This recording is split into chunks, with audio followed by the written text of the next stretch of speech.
Magandang umaga po sa lahat, Luzon, Visayas, Mindanao, kung saan kayong dako na mundo po tayo nagbabalik dito sa ating YouTube channel.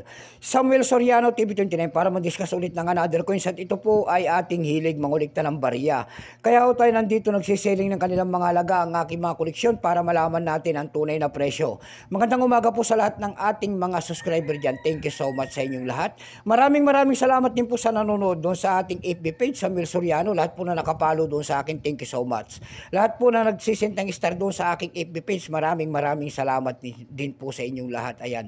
Yun naman po hindi pa po nakapag-subscribe dito sa aking munting channel. Anyayahan ko sana kayo.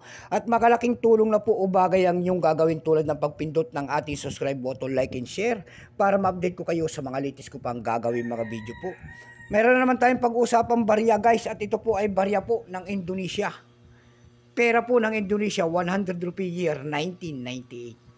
Bago tayo magsimula, baka meron kayong mga ganito dyan. Ayan, kahit sari-sari mga world coins po, basta bultuhan po ang ating bili. Ayan.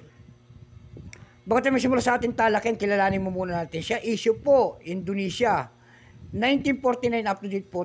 Period dito, Republic 1950 up to date po. Kung type dito standard circulation coins, nalilito na.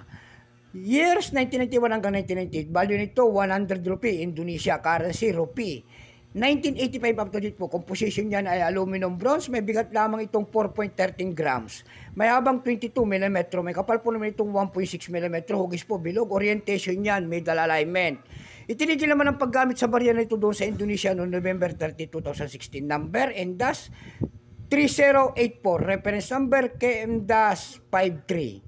Ito pong year 1983, ito po ay large date, kung tawagin, ito po ay 22%. Kung ilang piraso naman ang ginawa po ng Indonesia sa barya na hawak natin, ito po ay 50 million lamang. May price na po ito doon sa ating numista. Yung kanyang extra pa ay 17, almost uncirculated ay 22. Ang circulated nito ay 41 pesos.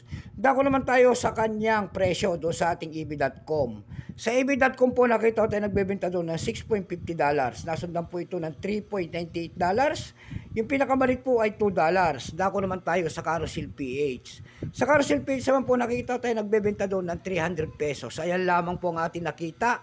Ayan. So hanggang dito na lamang po. Keep safe sa natin. God bless.